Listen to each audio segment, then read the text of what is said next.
그리고 남은 기간은 어떤 걸 준비해야 그래도 효과적인, 가장 효율적인 학습 결과를 낼 수 있는지에 대한, 사실 이제 수학에 대한 변별력이 제일 중요한 건 아시죠? 그죠? 그런 부분에 대해서 어떤 형태의 생각이 있으신지를 한번 이제 제가 좀 정답을 좀 제시할 수 있는 형태의 시간으로 갖도록 하겠습니다. 아버님이 생각하시는, 혹시 교육에 관심 많으신가요? 없으세요? 어머님은요? 마찬가지세요? 어떤 공부를 시키고 싶으세요? 그냥 먹고 살. 먹고 살 정도? 어머님은요? 비슷하세요? 우리 아이가 먹고 살 정도? 근데 사실 먹고 살 정도라고 얘기를 뭐 하시지만, 그죠? 한번 생각을 해보세요. 우리 아이가 수학에 대한 부분만큼은 그래도 어머님들이 이제 먹고 살 정도라고 하지만 먹고 살 정도의 기준은 뭐예요? 사실 부모님들이 우리 아이들을 대학을 보내는 형태의 입장에서 생각하는 거는 그래도 좋은 대학 보내놔야, 그죠? 좋은 대학 보내놔야 나중에 사회에 나왔을 때 걱정이 없겠다 생각을 많이 하실 거 아니에요, 그죠? 근데 실제 생각해 보시면 어쨌든 좋은 대학을 가는 거, 좋은 고등학교 가는 거, 지금 물론 이제 예비 고1이다 보니까 좋은 고등학교 가는 부분에 대한 거는 이미 이제 뭐 고민 걱정이 없으신 시점이긴 한데, 어쨌든 좋은 대학을 보내기 위해서는 수학의 변별력, 수학이라는 과목에 대한 변별력 자체가 가장 높다는 거 정도는 아실 거예요. 그죠? 수학이라는 변별력이 왜 높을까요? 그리고 우리가 남은 기간 3년 동안에 어떤 형태의 수학학습을 해놔야 실제 이 부분에 가장 많은 시간을 투자하는데, 이 부분에 보냈던 형태의 시간 자체가 우리 아이들한테 나중에 유의미한 형태의 시간이 될까요? 이 두 가지를 한번 보시면 좋을 것 같아요. 제가 이제 설명드리는 거는 수학이라는 형태의 공부를 우리 아이들이 얼만큼 제대로 하고 있느냐라고 한번 생각해 보시면, 사실 상위권 아이들, 목동 지역이나 대치 지역 아이들이라도 90% 이상 아이들이 제대로 된 형태의 수학 공부를 하고 있지 않다라고 말씀드리고 싶어요. 이걸 한번 고민해 보셨으면 좋겠어요. 우리 아이가 수학이라는 형태의 과목의 특성이 뭐고, 수학이라는 공부를 통해서 우리 아이가 얻어야 할 게 뭔지, 아까 나중에 잘 먹고 잘 살았으면 좋겠다라고 하는데, 실제 왜 수학이 대입에서 가장 큰 변별력을 차지해? 왜? 일반적인 아이들 그런 생각 하잖아요. 이거는 학교 때나 필요한 거지 나중에 사회 나오면 정말 쓸모없어 라는 얘기 하잖아요. 그 이야기에 대해서 어떻게 생각하세요? 아버님은요? 맞다고 생각하세요? 맞다고 생각하세요? 전혀 필요 없어요? 아버님 혹시 무슨 쪽 일을 하시나요? 어떤 직군의 일을 하시나요? 수학이 필요한 데서. 수학이 필요한 데서 일을 하세요? 혹시 어머님은요? 맨 뒤에 주부세요? 네. 제가 이제 말씀드리고자 하는 거는 전혀 필요 없다고 하시는 분들은 솔직히 죄송한 얘기지만 수학을 제대로 공부해 본 적이 없으신 거예요. 한 번도. 근데 수학이라는 공부가 약간 내리교육이에요. 수학뿐만 아니죠. 모든 형태의 선생님들이 어떤 가르치는 형태의 부분이 어떤 가장 교육적인 이치가 있어서 확장해 나가는 형태가 아니라 대부분 어때요? 대부분이 어떻게 공부해요? 내리교육으로 내가 배웠던 대로 가르치는 게 되게 많아요. 그러다 보니까 어떤 현상이 벌어지냐면, 사실 여기 정석은 다들 한번 보셨죠? 정석 공부 보실 때 앞에 개념이다 뭔가 설명을 해요. 그 다음 그 개념 설명 이후에 예제를 풀어줘요. 그리고 밑에 유제를 풀어보라고 해요. 근데 이걸 풀 때, 이 유제 문제를 풀 때요, 내가 배웠던 개념을 통해서 내가 사고해서 유제 문제를 푸는 학생이 있을까요? 거의 없죠. 대부분은 예제 문제 풀었던 방식에 풀이 방식에 그대로 대입해서 답을 찾고 넘어가요. 그리고 답이 맞았으니까 넘어가는 거예요. 하지만 그런 아이들한테요, 왜 이 문제 이렇게 푼 거야? 어떤 개념 갖고 어떻게 활용한 거야? 라고 물어보면요, 아이들은 잘 대답을 못합니다. 제가 수학이 사회에 나와서 필요 없다라고 얘기한 형태의 가장 큰 잘못이 뭐냐면요, 수학은요, 논리적 형태의 사고 능력을 키우는 가장 좋은 학습 도구예요. 무슨 얘기냐? 이 생각 한번 해보세요. 여행 좋아하시죠? 여행 좋아하시죠? 자유여행을 갔어요. 그죠? 패키지 여행을 가고 자유여행을 갔어요. 차이가 뭘까요? 실제 여행을 갔을 때 나온 결과물이 뭘까요? 자유여행 갔을 때와 패키지 여행 갔을 때 언제가 더 많은 걸 얻고 올까요? 그죠? 왜 그렇다 생각하세요? 자기가 한번 찾아보고 자기가 왜냐면 이거예요. 패키지는요, 주어진 그냥 어디까지 오세요? 그럼 따라가면 돼요. 내일 아침 어디로 오세요? 우리 갈 거예요. 내일 다음날 어디로 오세요? 끝이에요. 내가 선택하고 내가 판단하고 내가 사고하는 게 있어요? 없어요? 없어요. 자유여행은 어때요? 내가 일일이 조사를 해야 돼요. 조사를 해서 정보를 취득해야 되죠. 그 정보들 중에 뭘 해야 돼요? 이제 분석을 해야 돼요. 분석을 해서 내 여행을 알차게 포장 알차게 가기 위해서 뭐 해야 돼요? 가장 효율적인, 효과적인 스케줄을 짜야 돼요. 그죠? 똑같아요. 정보를 취득한다는 거는요, 수학에서는 올바른 개념을 취득하는 거예요. 즉, 문제를 풀 때는요, 기본적으로 이 생각을 하셔야 돼요. 제가 이제 몇 가지를 오늘 그려드릴 건데, 어떤 한 수학 문제를 풀려고 해요. 자, 이 하나의 수학 문제를 풀 때 필요한 거는요, 정확하게 개념들입니다. 근데 문제에 따라서 이렇게 보시면 돼요. 문제에 따라서 몇 개의 개념으로 해석해서 푸는 문제냐라는 게 결정돼요. 그래서 실제 한 문제를 풀 때 뭐 세 가지의 개념으로 문제를 풀잖아요. 그럼 수학은 아주 정직합니다. 하나의 개념이 하나의 조건을 만들어요. 세 개의 개념이면요, 세 개의 조건이 나와요. 그 조건들을 가지고 뭐 할 수 있는 거예요? 그 조건들을 가지고 우리는 식을 세우는 거예요. 식을 세운 다음에는 그 다음 무슨 행동을 하는 거예요? 등식의 성질 혹은 부등식의 성질에 따라서 연산을 하는 거예요.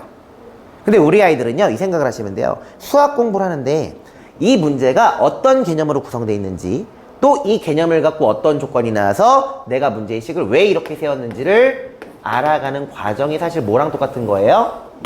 여행에선 설계와 똑같은 거예요. 사실 이 과정을 해야 아이들은 뭐가 느는 거예요? 사고가 형성됩니다. 이 과정 안에 뭘 할 수 있는 거예요? 가장 좋은 풀이법을 찾아볼 수도 있는 거예요. 이해가시죠? 즉, 얘를요, 가장 많은 시간 투자하는 형태의 시간 동안에 내가 계속 트레이닝을 해요. 그럼 이거 뭐가 되겠어요? 나중에 사회에 나와서도요, 뭐가 되는 거예요? 이런 연습을 했던 아이들은요, 사회에 나와서 나한테 주어진 어떤 일이 있잖아요. 그럼 거기에 정보부터 취득합니다. 그리고 이 정보들 중에서 가장 효과적으로 얘를 해결할 수 있는 방안을 사고해요. 즉, 무슨 얘기예요? 나중에 사회에 나와서 잘 살길 바란다면서요. 재밌게도요, 5, 6년 전부터 일본에서는요, 수학 학습 열풍이 불었어요. 누구한테요? 30대. 신입 엔지니어들이 아니고요, 중급 이상, 연봉 1억이 넘는 형태인데 그 이상을 바라보는 형태의 친구들한테 실제로 수학 열풍이 불었어요. 그들이 뭘 깨달은 거예요? 아, 이런 논리적 형태의 사고가 필요하구나. 이해하세요? 실제 우리 아이들이요, 그런 공부를 안 해보다 보니까 그런 거예요. 제가 아까 말씀드렸던 대치목 동무도 90% 이상이 잘못 공부하고 있어요 라고 말씀드렸던 가장 큰 취지가 얘라고요. 얘를 정확히 알면요, 우리가 수학 공부를 어떻게 할지를 정확히 보실 수가 있어요. 자, 이거는 가장 팩트입니다. 기억하시고, 제가 그러면 실제 이게 좀 추상적이잖아요. 그죠? 어떻게 연결되고 어떻게 공부하는 게 필요한지를 설명드릴게요. 그리고 우리 아이들이 예비고일 올라가는 시점까지 어떤 부분을 얘를 통해서 준비할 수 있으면 3년이라는 시간이 알차질 수 있는지 설명드릴게요. 아시겠죠? 자, 보시면 우선 수학을 이해해야 되는데요. 왜 우리는 그럼 지금까지 이렇게 사고할 수 있는 형태의 수학을 못 해왔느냐라고 설명하면요, 첫 번째는요, 우선 교과목에 대한 이해가 필요합니다. 첫 번째, 우리가 배워가는 과정, 초등과정과 중등과정과 고등과정. 자, 보시면 실제 우리는요, 왜 개념들 자체를 정확하게 인지를 못했냐면요, 초등학교 때는 우리가 배우고자 하는 개념 자체가 구체화된 개념이 아닙니다. 구체적인 형태의 개념을 배우지 않아요. 뭘 배우느냐? 초등 때는요, 절반이 연산이고요, 두 번째는 추상적인 개념을 배워요. 어떤 상황을 그려주는 거고, 얘는 사실 뭐냐면요, 중학교의 교과를 도와주는 학습을 하는 거예요. 근데 우린 재밌게도요, 초등학교 때 추상적인 개념을 가지고 중학교 때도 그대로 적용합니다. 그러다 보니까 개념의 연결 구조가 안 생겨요. 자, 무슨 뜻이냐? 중학교 교과 잠깐 보고 말씀드리면, 중학교는 1학기와 2학기에 따라 나눠지죠. 1학기는 뭘 배워요? 대수 파트를 배워요. 2학기는 뭘 배워요? 기하 파트를 배웁니다. 그죠? 대수 파트는 크게 4개로 나눠져 있어요. 첫 번째가 수를 배우고요, 두 번째는 이 수를 통한 식의 계산 파트고요, 세 번째는 방정식과 부등식을 배우고요, 네 번째는 함수를 배워요. 그죠? 그래서 1학년 때는 정수와 자연수 배우고, 2학년 때는 정수와 유리수, 3학년 때는 유리수와 무리수를 배우죠. 그죠? 그 다음 식의 계산에서는 뭐 문자식 배우고, 다항식에 대한 다항식과 단항식 배우고, 지수법칙 배우고, 곱셈 공식 배우고, 무리수에 대한 식의 계산, 인수분해 배우고. 그죠? 그 다음 방정식과 부등식은 한 템포씩 밑으로 또 쫓아와요. 1차 방정식 배우면 연립 방정식 배울 때 1차 부등식 나오고, 2차 방정식 배울 때 원래는 연립 부등식이 있었는데 지금 고일 과정 빠졌고요. 그죠? 그 다음 함수, 1차 함수, 2차 함수를 배워요. 근데 물론 이제 기하 파트도 4분의 1만 확률 및 통계 단원을 배우고 나머지는 순수 기하를 배워요. 자, 제가 둘 다 설명을 드릴 건데요. 자, 어떤 걸 설명드리려고 하냐면요. 보세요. 우리가 사실 이제 고1을 준비하는 거죠. 그죠? 고1 과정 준비해요.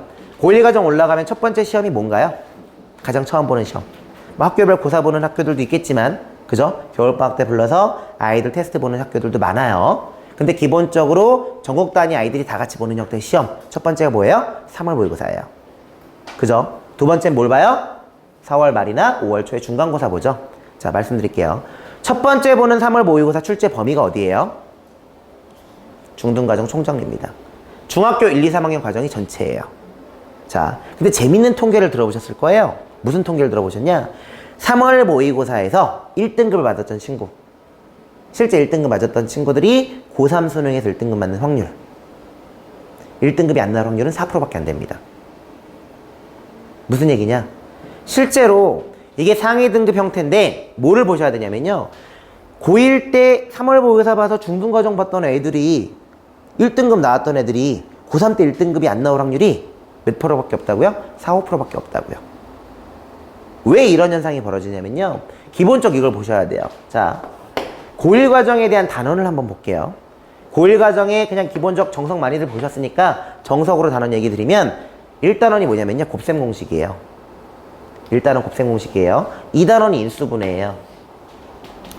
3단원은요. 무리수의 뭐죠? 3단원은 항등식과 미정계수에 대한 거 배워요. 조립적법 배우고. 무슨 얘기냐? 추가적인 거 배우는 거예요. 5단원은 뭐냐? 실수체계예요. 얘 다시 다 배워요. 6단원은 복소수 배워요. 무슨 얘기죠? 중학교 때 단원을 리뷰하고 거기에서 확장된 걸 배우는 거예요. 7단원 단원명은요. 1, 2차 방정식이에요.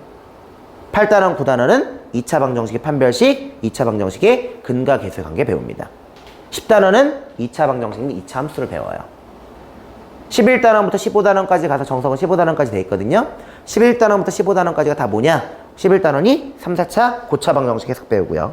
12부터 15까지는 정확히 딱 2개 배워요. 연립 방정식인데 연립 1차, 연립 2차 배우고 1차 부등식, 그 다음에 2차 부등식까지 배워요. 연립 부등식까지. 무슨 얘기예요? 수학상 고등과정, 물론 정석은 좀 달라요. 다른 교재들은 모두 다 원의 방정식 및 도형의 방정식 단원이 수학상에 들어가 있어요. 그럼 실제 학교들은 어떻게 하느냐? 얘의 절반까지가 1학기 과정이에요. 얘부터 2학기 과정이에요. 근데 무슨 얘기냐면요. 실제 고1 과정의 수학상 과정을 살펴봤더니 고1 과정의 수학상 과정의 70%는 누구 과정이에요? 중등 과정이 그대로 나옵니다. 자, 한번 생각해 보세요. 실제 어머님들 생각하실 때 3월 모의고사도 마찬가지고 4월 말이나 5월 초에 중간고사도 마찬가지예요. 우리 아이들이요. 수학을 공부하는데 재밌게도 숫자로 한번 비교해 볼 필요가 있는데요. 중학교 때 수학 평균이 아이들 몇 점 정도 나와요? 학교 평균이요. 그건 사실 정부 사이트랑 다 나와 있잖아요. 그죠? 근데 실제 중학교 수학 평균 보시면요. 평균 어느 정도 나와요? 제일 어려워야 70점 후반대에 와요. 쉬우면 85점 정도 나와요. 78에서 85 사이가 일반적 중학교 수학 평균이에요. 그죠? 저 거기서 좀 더 내려가면 정말 어려운 학교가 되는 것 뿐이에요. 근데 이랬던 아이들이 고등학교 딱 1학년 올라갔어요. 고등학교 1학년 때 수학 평균 어때요? 40점대 초반에서 55점 정도 사이 왔다 갔다 합니다. 실제 점수가요. 그죠? 왜 이런 현상이 벌어질까요? 물론 얘는 두 가지로 보실 수 있어야 돼요. 자, 얘를 분석할 수 있으셔야 돼요. 무슨 얘기냐? 두 가지로 보는 거. 첫 번째는 제도 때문에 그렇죠. 무슨 제도예요? 중학교 때는 무슨 평가예요? 절대평가예요. 그죠? 중학교는 절대평가예요. 절대평가인데 뭐가 있어요? 특목고 입시가 있어요. 절대평가 때 특목고 입시가 있어요. 성적이 90점 안 나오는 점수가 있으면 애들 특목고 쓸 수 있어요? 없어요? 없어요. 특히나 어디 지역은요? 목동 지역은 아주 예민합니다. 이해하시죠? 오히려 지방은 덜 예민해요. 어차피 학교에서 특목고 별 보내는 일은 없을 때는요. 잘한 놈들만 가야지 하고 오히려 시험을 어렵게 낼 수도 있어요. 근데 목동은요. 그렇게 냈다가 난리 납니다. 아시죠? 그죠? 학부모들 난리 나죠? 그래서 실제로 학교에서 잘 생각해 보시면요. 변별력 있는 문제 출제를 몇 프로 이상 못해요? 10점 이상 못합니다. 거의 한두 문제 수준이 끝이에요. 이해가시죠? 그러다 보니까 변별력 있는 문제가 그 정도밖에 안 되다 보니까 사실상 아이들 평균이 그 포지션이 글로 될 수밖에 없는 거예요. 근데 고등학교 때는 뭐예요? 모두 다 상대평가예요. 상대평가다 보니까 실제 아이들한테 문제에 대한 변별력을 꼭 90점 맞춰주거나 이럴 필요 있어 없어요? 없어요. 그러니까 마음껏 내는 거예요. 중학교 때는 수학 문제를, 그러니까 이게 어머님들이 잘못 알고 계시는 게 중학교 점수가 잘 나오면 우리 아이 잘하는 줄 아세요. 별로 걱정을 안 하세요. 근데 중학교 때는요, 한번 이 생각하셔야 돼요. 실제 고등학교 1학년의 중간고사 시험 범위가요, 보통 11단원, 아까 말씀드렸던 형태로 고차 방정식 정도까지 11단원 또는 12단원까지가 중간고사 시험 범위예요. 그럼 이 시험 범위가 중학교 과정으로 쳤을 때는 어느 정도예요? 이게 전체죠. 함수를 뺀 전체죠. 그죠? 함수를 뺀 전체를 보는 거예요. 근데 우리는 중학교 2학년 3학년 때 어떻게 공부했어요? 얘가 중간고사 시험 범위고요. 얘가 기말고사 시험 범위예요. 얘가 중간고사 시험 범위고 얘가 기말고사 시험 범위예요. 주구장창 풀 문제 다 풉니다. 뭐 하는 거예요? 중학교 때 시간 없어 못 풀었어요? 있어요 없어요? 없어요. 왜? 유형 문제 다 풀어보거든요, 사실은요. 근데 가뜩인 학교에서도 문제를 어떻게 내요? 쉽게 내요. 그러니까 사실은 우리는 모르는 거예요. 얘 몇 점 나왔지만 얘의 실제 수학 실력을 모르는 거예요. 그래서 아이들이 실제 중학교 애들이 어때요? 점수는 나왔지만 나 수학에 대한 부분에 자신감 있는 친구들이 많지가 않습니다, 실제로요. 그게 현실이에요. 가시죠? 그죠? 근데 고등학교 때는 어때요? 실제 이런 형태의 시험을 보던 아이들이 이 전체를 봐야 된대요. 거기에 확장된 것까지 나와야 된대요. 즉 뭐가 있어야 되는 거예요? 전체적인 개념이 연결돼 있어야 되는 거예요. 연결이 돼 있지 않은 아이들은 시험 볼 때 어때요? 어떻게 보면 중학교 때 봤던 형태의 범위에 최소 4배 이상의 방대한 범위를 보는 거예요. 그러면 주구장창 문제 유형만 익혔던 아이들이 이때 점수 나올 수 있을까요? 없을까요? 없어요. 그래서 재밌는 현상이요. 실제 중학교 때 100점 나왔는데 수학 실력이 뛰어나요. 그럼 얘는요, 고등학교 때도 95점 100점 나옵니다. 평균이 들어갔다 다 같이 들어가는 게 아니에요. 아시겠죠? 근데 중학교 때 95점 100점 나왔어요. 성실이에요. 근데 얘는 딱 중간고사 처음 시험 봤는데 60점 50점 나올 수 있어요. 얘가 뭐예요? 이유가 얘는 그냥 주구장창 외운 거예요. 머릿속에 흐름이 안 잡혀있는 아이예요. 이해하시죠? 그래서 실제로 부모님들이 그런 부분을 보셔야 고1 때 딱 올라갔을 때 우리 아이의 성적을 보고 우리 아이가 어떻게 공부했구나 판단할 수 있어요. 근데 사실 그렇게 되면 너무 늦잖아요. 지금부터 체크를 하셔야 될 거 아니에요. 그럼 뭐 하실 수 있어요? 실제 지금 당장 뭐 해보셔도 괜찮아요. 고1 실제 학교, 내가 관련 학교에 기출문제를 풀어보세요. 몇 점 나오는지요. 현재 위치에서. 필요하시면 제가 드릴게요. 얘기하시면요. 한번 풀려보시고, 아, 우리 아이 현재 위치가 이 정도구나. 정확히 보실 수 있어야 돼요. 아시겠죠? 그걸 못 보시면요, 실제 정확한 대비를 못 하는 거예요. 근데 제가 지금부터 해법을 드리고자 하는 거는요, 단순 선행 어디까지 해라 뭐 이런 부분의 문제가 아니에요. 정확하게 그럼 이런 부분에 대한 대비를 우리는 어떻게 해줄 거냐를 설명드릴 거예요. 그래서 저희 윈터 프로그램이, 프리윈터 프로그램이 어떻게 구성되어 있는지 설명드릴 거예요. 아시겠죠? 자, 실제 보시면요, 이런 생각을 많이 하세요. 아버님이 생각하시기에 우리 아이가 고1 올라가기 전까지 고등학교 선행을 어디까지 해야 된다고 생각하세요? 아직 안 하셔갖고. 현재 그럼 선행 어디 가고 있죠? 고1 과정 아직 안 나오고 있나요? 지금 중3 거만 하고 계세요? 뒤에 어머님은요? 중3만? 뒤에 어머님은요? 중3까지만? 어머님은요? 고1 하고 있어요? 어머님은요? 수학상만? 네. 사실 제가 말씀드리면 뭐 다른 데 가면요, 늦었어요 이런 얘기 할 수도 있어요. 근데 한 가지 말씀, 늦진 않았어요. 늦은 건 아니에요. 물론 우리 아이가 좀 더 자사고나 특목고나 이런 데 갈 거면 당연히 늦은 거죠. 근데 일반고를 가실 거면 사실 늦은 건 아니지만 지금부터 어떻게 우리 아이의 수학을 만드느냐에 따라서 전혀 다른 결과물로 나와요. 대신 솔직히 말씀드려서 속도는 내셔야 돼요. 아시겠죠? 자, 어떻게 속도를 내는 거냐, 그리고 어떻게 공부하는 게 필요한 거냐 라고 말씀드리면, 자, 일반적으로 이렇게 보시면 돼요. 고1 과정을 내가 어떻게 끝냈느냐, 어떻게 공부했느냐에 따라서 전혀 다른 결과가 나옵니다. 그 결과는 무슨 얘기냐면요, 실제 수능의 출제 범위는 어디예요? 고2, 3 과정입니다. 고1 과정, 엊그저께 봤죠? 그죠? 고1 과정은 수능에 출제가 안 돼요, 범위상. 근데 왜 고1 과정까지가 중요할까요? 실제 잘 보시면요, 2학년 1학기 과정을 볼게요. 문과든 이과든 공통이면서, 그죠? 가장 뭐 대중적인 거니까. 보시면 2학년 1학기 과정 우리 뭐라고 해요? 수원이라고 해요. 수원 과정은 정확하게 몇 개로 나눠져 있어요? 3개로 나눠져 있어요. 딱 3개 배웁니다. 수원 뭐 배워? 3개. 끝.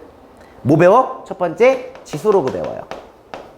두 번째 뭐 배워요? 삼각비 배워요. 삼각함수 배우죠. 세 번째, 수열 및 점화식 배워요. 요 세 개 배우는 게 2학년 1학기 과정이에요. 근데 잘 보세요. 지수 로그에 대한 거 쭉 배우고 나서 보시면 지수 로그, 상용 로그 배우고 나서요. 그 다음 단원이 지수 로그 방정식, 지수 로그 부등식, 지수 로그 함수예요. 삼각비도 딱 들어가면 호두법, 삼각비, 호두법 배우고 나면 그 다음 연결되는 게 뭐예요? 삼각 방정식, 삼각 부등식, 삼각 함수예요. 이해하시죠? 뭘 보여요? 실제요. 아이들이 그냥 얇게, 깊이 있게 안 들어가고요. 얇게 그냥 선행된 형태로만 쭉 나가잖아요. 그럼 아이들은 뭘 배우는 거냐면 연산만 배우는 거예요. 즉 방정식과 부등식과 함수를 활용하는 법을 전혀 모르는 거예요. 즉 고1 과정에서 방정식, 부등식, 함수에 대한 활용 과정을 아는 아이가 고1 때 배웠던 개수가 숫자가 지수로그로, 숫자가 삼각비로 바뀌었을 뿐이니까 2학년을 잘할 수 있는 거예요.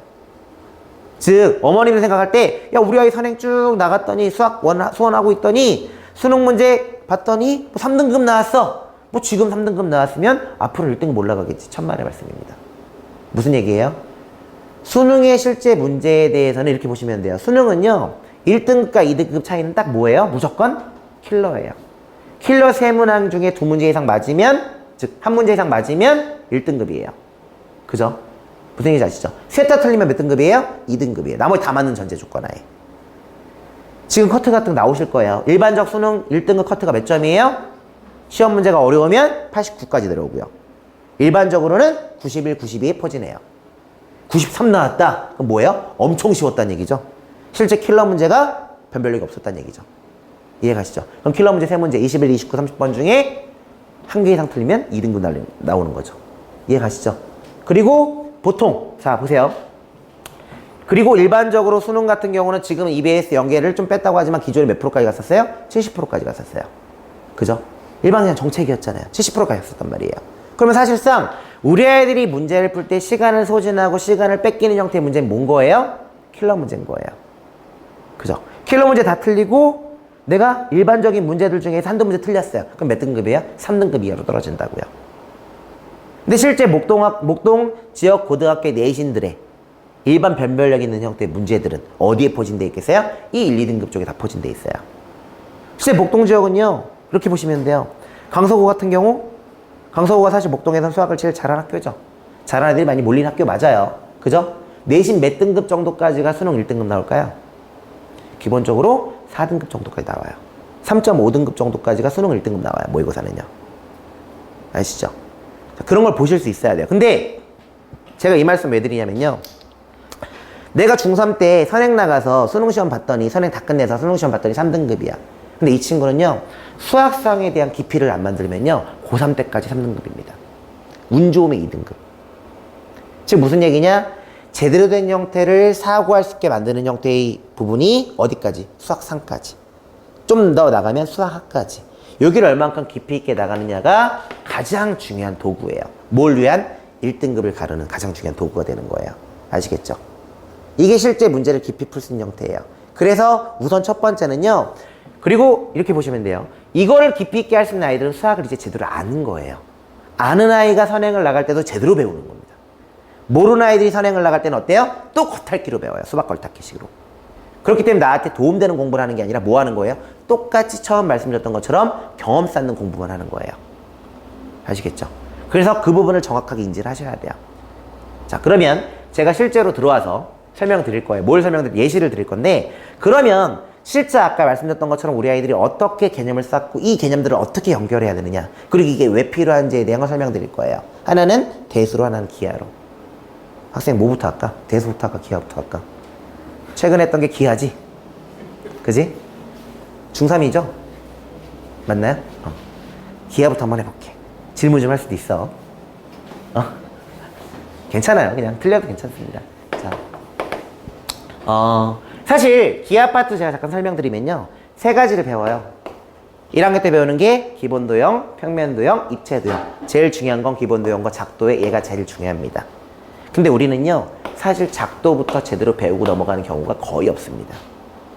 작도를 우리 어머님들, 아버님들 계셨을 때는 뭘 배워요? 다음 작도 순서로 올바른 것은. 이게 문제예요. 최근에도 사실 작도를 가지고 끝까지 해석하는 경우가 없습니다. 그게 무슨 얘기냐? 내가 정확히 뭔가를 찾아가는 공부의 시작을 못한 거예요. 즉 머릿속에 막연하게 그려주는 공부만 하고 있는 거예요. 그게 연결돼요. 어디로? 중2로, 중3으로, 고등과정으로. 그러니까 아이들은 뭐 해야 돼요? 앞단에 대한 걸 내가 정확히 설명하지 못하고 외웠기 때문에 그 다음 받아들이는 거 다 뭐 해야 되는 거예요? 암기해야 되는 거예요. 설명을 못하는 거예요. 이게 쌓이니 개념이 정확하지 않으니 뭐가 안 되는 거예요? 사고할 수가 없는 거예요. 이게 잘못됐다라는 거예요. 아시겠죠? 자, 어떤 부분부터 알아야 되느냐? 쉽게 설명해서는요, 우리 학생? 이등변 삼각형의 정의가 뭘까? 두 변의 길이 같고. 끝?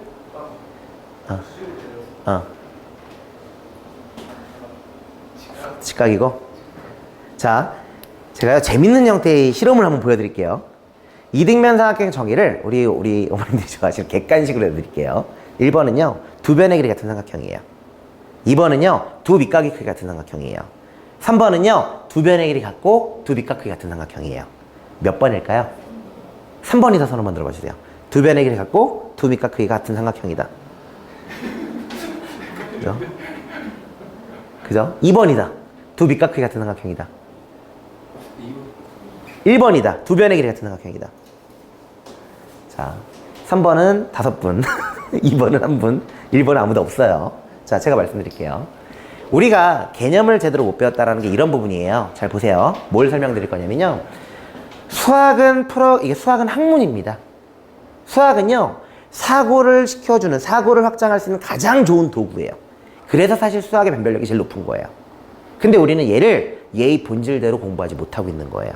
아시겠죠? 자, 수학을 제대로 공부할 때 특히 기하 파트는요, 뭐가 필요하냐면요, 모든 기하 파트는 정의로부터 성질을 찾아가는 과정을 아는 게 기하 파트의 모든 정확한 개념입니다. 그리고 실제 재밌게도요, 문제 풀어가는 형태도 예의 프로세스대로만 푸는 거예요. 근데 우리는 이런 프로세스를 배워본 적이 없을 거예요. 자, 무슨 얘기냐? 정의 해석한 다음에는요, 우선 얘를 얘기하려면 첫 번째 뭘 알아야 돼요? 정의와 성질을 구별할 줄 알아야 돼요. 근데 우리 머릿속에는 정의와 성질 구별돼 있어요? 안 돼 있어요? 안 돼 있어요. 왜요? 한 번도 정의로부터 성질 찾아가 본 적이 없거든요. 그냥 정의와 성질을 외웠거든요. 그래서 제가 뭔가 물어봤을 때 아버님도 그렇고 우리 뒤에 학생도 마찬가지고 뭐예요? 머릿속에 있는 걸 그대로 다 얘기합니다. 근데 얘가 정의인지 성질인지 몰라요. 이해가시죠? 그렇기 때문에 실제 문제 풀 수가 없는 거예요. 그래서 개념 따로 문제 따로 해요. 이해하시죠? 자, 보시면 우선 얘부터 구별시켜 드릴게요. 정의와 성질의 차이는 뭘까요? 제가 쉽게 설명드리면 증명할 수 있는 거와 증명할 수 없는 게 있어요. 그럼 누가 증명할 수 있는 걸까요? 증명할 수 있는 거는 당연히 성질이겠죠. 이해하시죠? 왜? 정의로부터 성질을 찾아가는 거잖아요. 찾아가는 건 논리적인 뭔가 인과과정이 있어야 될 거 아니에요. 얘이기 때문에 얘가 얘기할 수 있어야 될 거 아니에요. 그럼 당연히 뭐 할 수 있는 거예요? 증명할 수 있는 거죠. 이해하시죠? 성질은 이렇게 보시면 돼요. 정의는 증명할 수 없는 거예요. 증명할 수 없기 때문에 대부분 정의는 어디에 있어요? 용어 그 자체가 정의인 경우가 많아요. 성질은 뭐 할 수 있는 거다? 증명할 수 있는 거다예요. 우선 이거 하나만 배우면 돼요. 어려운 거 아니에요. 근데 그거로 찾아가, 즉 다시 말하면 우린 기하 파트를 찾아가는 거는 증명할 수 없는 거로부터 증명할 수 있는 걸 찾아가는 과정을 공부하는 거예요. 근데 어떤 프로세스로? 우리 중1 과정 때 첫 단원이 뭐였어요? 제일 중요한 거 뭐라고 했어요? 작도죠. 항상 작도를 통해 찾아가야 돼요. 자, 내가 하나 물어볼게. 물어봐도 되지? 자, 실제 너가 기하 파트 문제를 끙끙대고 막 풀어. 학원 다녀봤지? 기하 파트 문제를 끙끙대고 막 푸는데 난 안 보여. 근데 선생님한테 질문했더니 선생님 보조선을 딱 껐더니 문제가 너무 쉽게 풀리는 거야. 경험해 본 적 있니 없니? 아주 많지. 근데 그 문제를 풀고 나서도 너는 그 선을 긋는 법을 알아 몰라? 그 선을 왜 긋는지 알아 몰라? 전혀 모를 거예요. 그냥 나는, 재밌는 사실을 설명해 드릴게요. 답을 찾아가는 과정에 그 선을 그으면 쉽게 풀린다는 건 알지만 그 선을 왜 긋는지 모르고 넘어가요.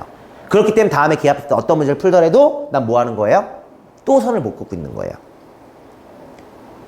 이해가시죠? 이해가시죠? 그게 약간 얘랑 똑같은 거예요. 조건을 가지고 문제를 해석해서 식을 만들어야 되는데 식이 이런 식이 나왔을 때 풀 줄 아는 거지 식을 못 만드는 거예요. 이해하시죠? 근데 너무 웃긴 사실이 뭔지 아세요? 실제 수학 선생님들도요, 가르치는 선생님들 중에 80, 90%도요 그 선을 왜 긋는지 몰라요. 그냥 수업 준비하다 보니까 이 선 그니까 쉽게 풀리해서 그냥 가르치는 선생님들이 많아요. 왜? 기하를 한 번도 체계적 배워본 적이 없거든요. 이게 현실이에요. 그러니까 우리 아이들도 제대로 배울 수 있는 확률이 아주 드뭅니다. 이건 팩트입니다. 확인해 보셔도 돼요. 자, 근데 어떤 걸 따라가면 되느냐? 이것만 한번 따라해 보세요. 정의로부터 성질을 찾아가는 과정에 뭐가 필요하다? 작도가 필요해요. 근데 작도는요, 반드시 목적이 있습니다. 작도는 그냥 하는 거 아니에요. 중학교 1학년 때 배웠던 것처럼 콤파스랑 눈곱 없는 자를 통해서 작도하는 행동을 하는 건데 이 작도법은 10개가 안 돼요. 단순한 작도, 동일함각 작도나 뭐 이런 거 해도 10개가 채 안 된다고요. 그 10개 중에 선택해서 하는 거예요. 아시겠죠? 근데 그 10개 안 되는 거 선택하면 되는데 걔네의 목적은 반드시 뭐예요? 합동 또는 닮음을 찾아야 돼요. 얘를 못 찾는 작도는 아무 의미 없는 작도입니다. 근데 이렇게 해본 적이 없으실 거라고요. 자, 그래서 합동 또는 닮음 찾는 건데 합동 또는 닮음 찾으면 이제 뭐가 나오냐면요, 결과를 해석할 수 있는, 즉 인과과정으로 연결된 결과를 해석할 수 있는 단서들이 나옵니다. 실제 개념에서는요, 이렇게 보시면 돼요. 정의의 성질 찾아갈 때는 그 단서들이 성질이 돼요. 다. 아시겠죠? 실제 문제 풀 때는요, 그 단서들이 문제 풀 때 고민해야 할 포인트가 됩니다. 걔네들로만 문제를 푸는 거예요. 제가 예를 들어 드릴게요. 개념하고 문제 두 가지 예를 들어 드릴 거예요. 아시겠죠? 첫 번째는요, 이등변 삼각형이에요. 우선 개념부터 해드릴게요. 아까 제가 말씀드렸죠? 이등변 삼각형 정의 1, 2, 3번 중에 몇 번이에요? 정의는 증명할 수 없는 거기 때문에 어디에 있다? 용어에 있다. 그럼 정의는 뭐예요? 보이시죠? 정의가 뭐예요? 두 개의 변의 길이가 같은 삼각형 끝이에요. 이해하시죠? 실제 이등변 삼각형 정의는요, 두 개의 변의 길이 같은 삼각형이에요. 그냥 그림으로 할게요. 이게 끝이에요. 딴 거 없어요. 그럼 우리가 알고 있는 형태의 모든 것들은 다 뭐 할 수 있어야 되는 거예요? 증명할 수 있어야 되는 거예요. 이해가시죠? 근데 아까 제가 첫 번째 말씀드렸죠. 우린 초등학교 때 어떻게 배웠다고요? 추상적으로 배웠다고요. 이거를 중1 때 구체화 과정으로 안 바꾸고 넘어가다 보니까 내 머릿속에 있는 모든 개념이 추상적이 돼버린 거예요. 아시겠죠? 왜? 초등학교 때도요, 이등변 삼각형 그럼 두미값 그 왜 같아 나와요. 안 나오지 않아요. 한번 얘기해 볼래? 이등변 삼각형 두미값 왜 같을까? 왜 같아? 얘로만 얘기할 거 아니야. 두 변의 같은 삼각형에서 출발해야 될 거 아니야. 두미값이 왜 같을까?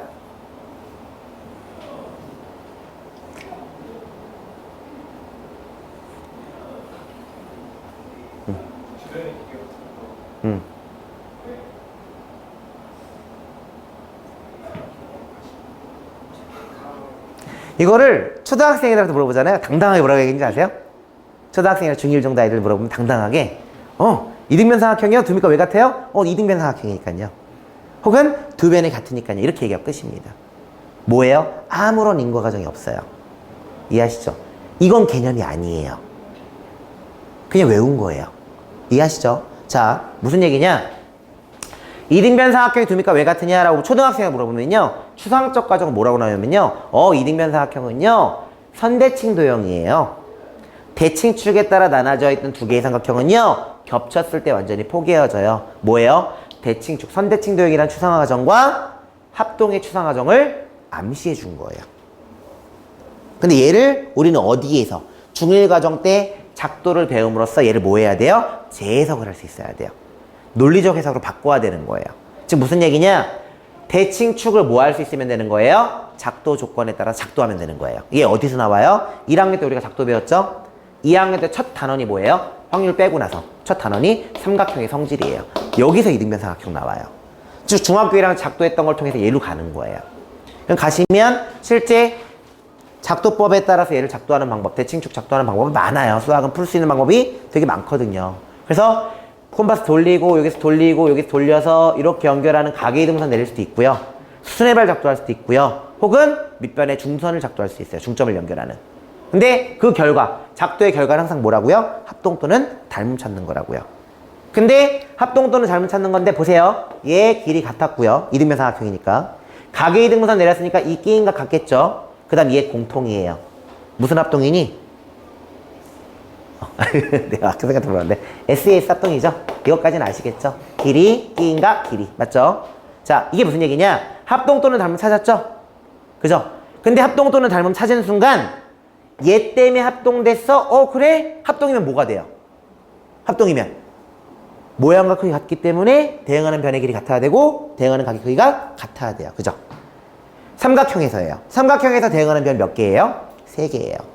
대응하는 각 몇 개예요? 3개예요. 왜? 삼각형 정의 자체가 3개의 삼분과 3개의 각으로 이루어진 평면 도형이니까. 이게 개념이에요. 아시겠죠? 자, 그래서 야, 합동되는 순간 S 3개 같아지고 A 3개 같아질 수밖에 없네. 근데 너 때문에 합동됐다고? 그럼 너 지운 나머지 3개는 내가 찾았기 때문에 나오는 전리품이에요. 이 전리품을 찾아가는 게 바로 뭐예요? 이게 결과 해석이에요. 특별한 게 아니에요. 즉 뭐가 결과 해석이에요? ASA가 결과 해석이에요. 그럼 얘를 그대로 서술해서 얘기하면 뭐가 되는 거예요? 성질이 되는 거고요. 실제 문제 풀 때도 얘로만 찾는 거예요. 자, 보세요. 그럼 나머지 ASA가 누구예요? ASA예요. 그죠? 그럼 1번이 말하는 게 뭐예요? 첫 번째 이등변 삼각형의 첫 번째 성질인 두음이과 크기가 같다라는 게 나오는 거예요. 이해하시죠? 그 다음 작도 조건과 2, 3번을 바라보면 뭘 얘기할 수 있어요? 꼭지각을 2등분한 선분은 밑변을 수직 2등분했어. 뭐가 나오는 거예요? 두 번째 성질이 나오는 거예요. 그럼 우린 얘기할 수 있어요. 뭘 얘기할 수 있어요? 이등변 삼각형은 성질이 정확히 2개밖에 없어 라고 얘기할 수 있어야 돼요. 근데 우리는요 단 한 번도 수학적 개념을 정확하게 얘기해 본 적이 없어요. 막연하게 알고 막연하게 풀고 있는 거예요. 이해하시죠? 정확히 알았을 때 정확히 아는 걸 갖고 쌓아가는 형태의 과정과요 막연하게 안 상태로 그냥 채워가는 과정은요 전혀 다른 결과를 만듭니다. 아시겠죠? 그래서 아까 제가 말씀드린 거예요. 근데 재밌게도요 개념만 이렇게 접근하는 거냐? 아니에요. 실제 중3에서 중2에서 내신 문제로 나올 수 있는 형태의 문제 중에 이런 문제가 있어요. 임의의 삼각형이 있어요. 여기 길이는 6이래요. 여긴 길이는 8이래요. 그 다음에 가계 이등분선을 내렸대요. 가계 이등분선 내리고 이 선분의 요 점에서 수선의 발을 내렸대요. 그리고 밑변에 요 A, B, C, D라고 하는데 밑변의 중점 M을 잡았대요. 그리고 나서 DM의 길이를 구하래요. 자, 이 길이 어떻게 구할까요? 라고 했어요. 근데 얘를 풀 때도 마찬가지예요. 제가 어떤 선을 그으면 문제는 되게 쉽게 풀려요. 근데 그 선을 그을 때는 반드시 뭐 하는 거예요? 얘는 어려운 문제 아니에요. 근데 실제 하나하나 문제 풀 때도 이런 접근이 필요하다는 거예요. 그냥 푸는 게 아니에요. 자, 무슨 얘기냐? 작도 중에서 단순하게 선분을 연장하는 것도 작도예요. 내가 눈금 없는 자료에서 할 수 있는 거니까요. 근데 작도의 목적은 반드시 뭐가 돼야 된다고요? 합동 또는 닮음이 돼야 된다고요. 무슨 얘기냐? 이 문제는요, 얘 하나 작도하면 끝나는 문제예요. 연장선 그면요. 근데 연장선 걷지만 이제 뭐가 나오는 거예요? 합동이 나오죠? 무슨 합동이에요? 무슨 합동이에요? 각 같고, 길이 공통이고, 직각이니까 얘 직각이니까 얘 각 같고. ASA 합동이에요. 방금 했던 대로 그대로 보시면 합동이기 때문에 SSSAA가 나오니까 ASA를 지운 나머지 세 가지 SAS만 살펴보면 그게 문제 푸는 거라고요. 이해하시죠? 그럼 SAS가 누구예요? SAS예요. 문제 풀 때는요, 이렇게 보시면 돼요. S 6이니까 여기 6이네. 그럼 여기 2네. A 쓸모없어요. 다 쓸 게 아니거든요. 하지만 우리는 그 결과 해석된 것만 가지고 문제 찾는 거예요. 무조건. 모든 수학이 다 그래요. 근데 이런 논리를 한 번도 안 해봤다는 거, 우리 아이들이요. 아시겠죠? 그럼 나머지 S는 이 길이 같다예요. 그럼 두 번째는 뭐예요? 두 번째도 마찬가지예요. 뭔가 결과를 얘기하기 위해서 중점이고 중점인데, 문제 나온 조건의 중점인데 중점 연결선의 길이 구하는 거네. 결국 뭐예요? 얘랑 얘는 닮음이네. 중점적으로 정리에 따라서. 무슨 닮음이야? 1대2, 1대2 공통이니까 SAS 닮음이야. 그 중에서 ASA 이용하니까 얘는 평행이고 그 다음에 S 때문에 2분의 1이야. 그러니까 2니까 여기 길이 1이야. 이렇게 찾는 문제예요. 즉 아이들이요 실제 공부할 때도 이런 개념 접근했던 형태대로 그대로 접근하는 공부를 계속했다고 생각해보세요. 그럼 이 아이는 무슨 공부를 하는 거예요? 쌓아가는 공부를 하는 거예요. 항상 무슨 공부하는 거예요? 논리적인 인과 과정을 쌓아갈 수 있는. 이해가시죠? 그런 공부를 계속했던 아이와 그냥 주구장창 문제 풀었지만 내가 보조선 왜 긋는지 모르고 푸는 아이들. 뭐가 남을까요? 전혀 다릅니다. 그거는요.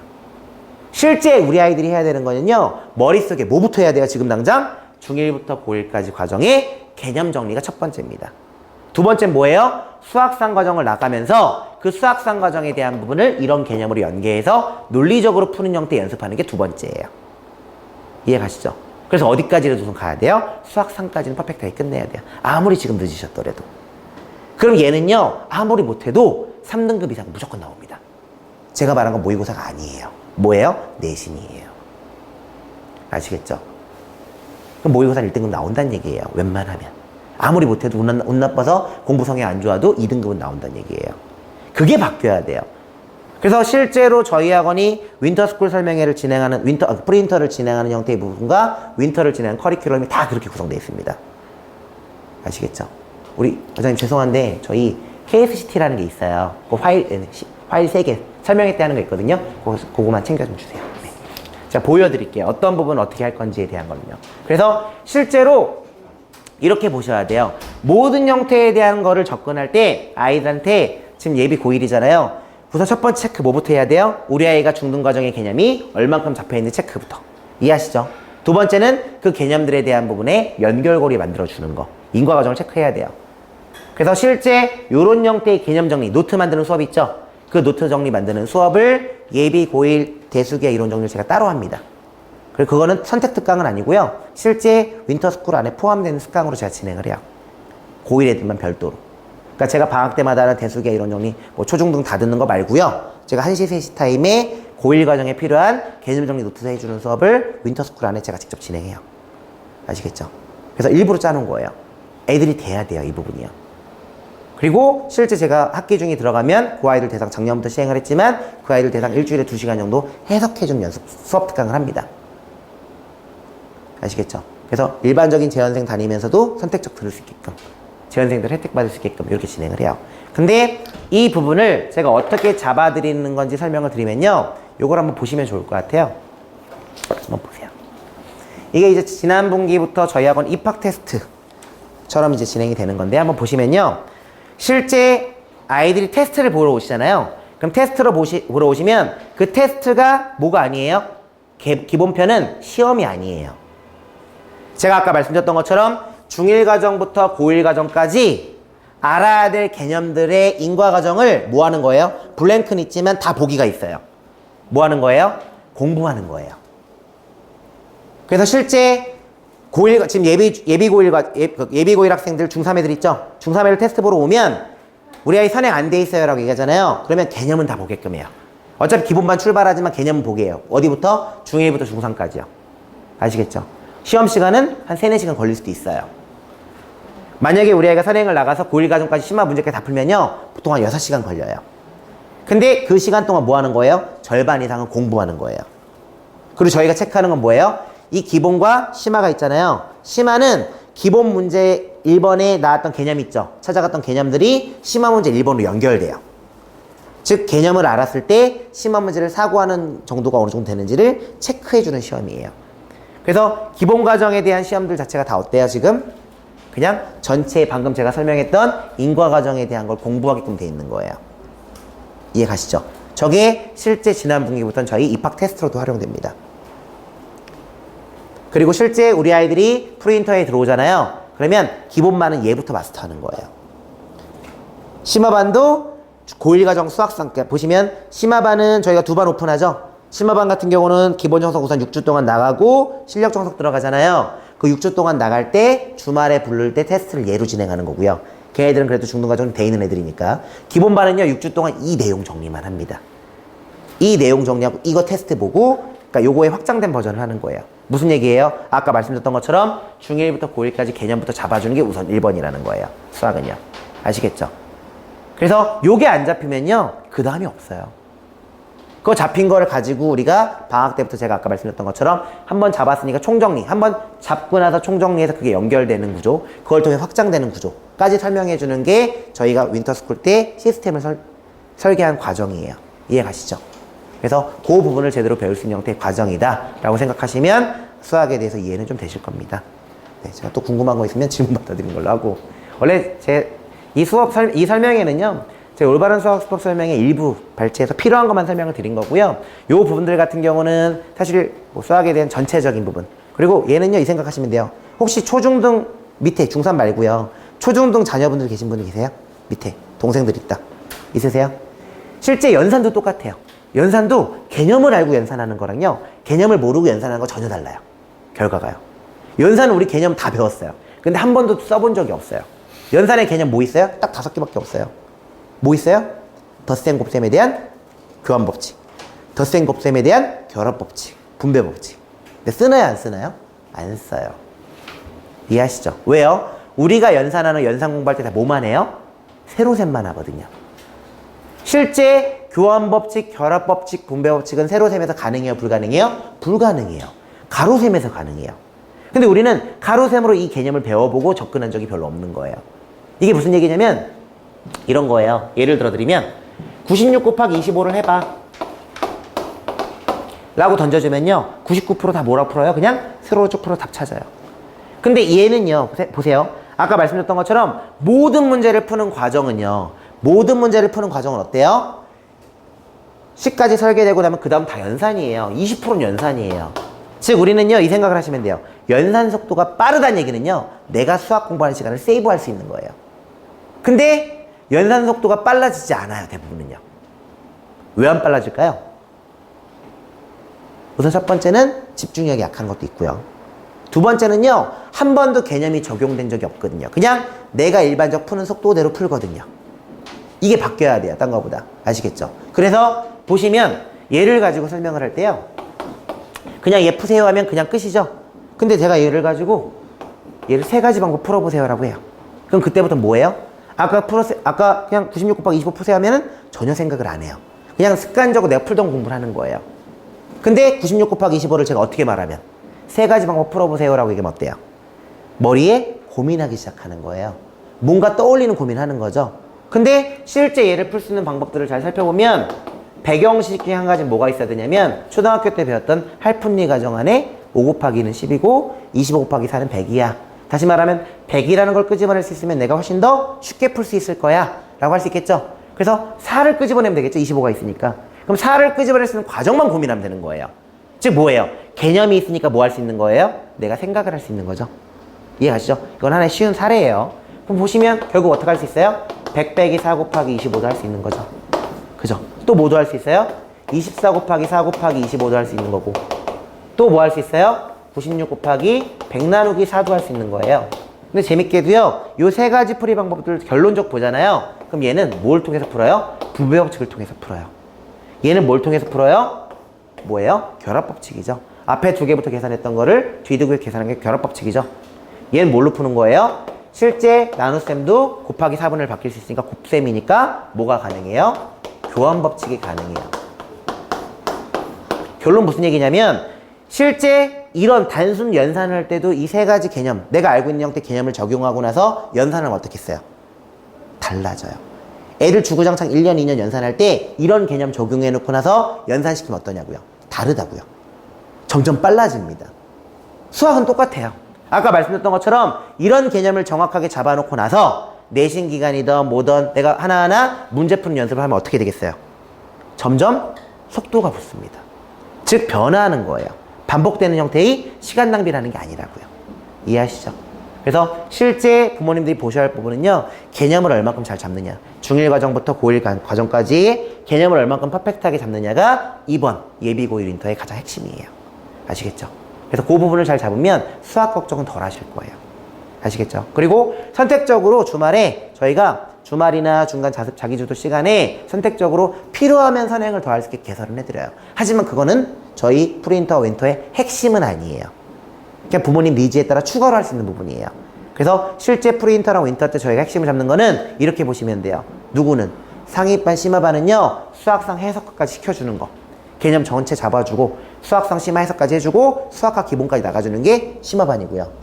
아시겠죠? 그다음 기본반은 6주 동안 뭐예요? 중등과정 아까 그 개념 있죠? 중요하다는 개념 전체 확실히 잡아주고 이걸 통해서 수학상 기본 정성 나가면서 뭐 하는 거예요? 이 개념이 어떻게 연결됐는지를 보여주는 게 기본반이에요. 이해하시죠? 그래서 그 부분이 저희 이제 프리윈터 시랑 윈터 때 준비되어 있다는 걸 보시면 제일 좋을 겁니다. 네, 제 설명은 이걸로 마치도록 하겠습니다. 혹시 질문사항 있으세요? 없으세요? 네, 좋은 시간 되시길 바라면서 네, 네, 알겠습니다. 제 설명 이걸로 마치도록 하겠습니다. 감사합니다. 네.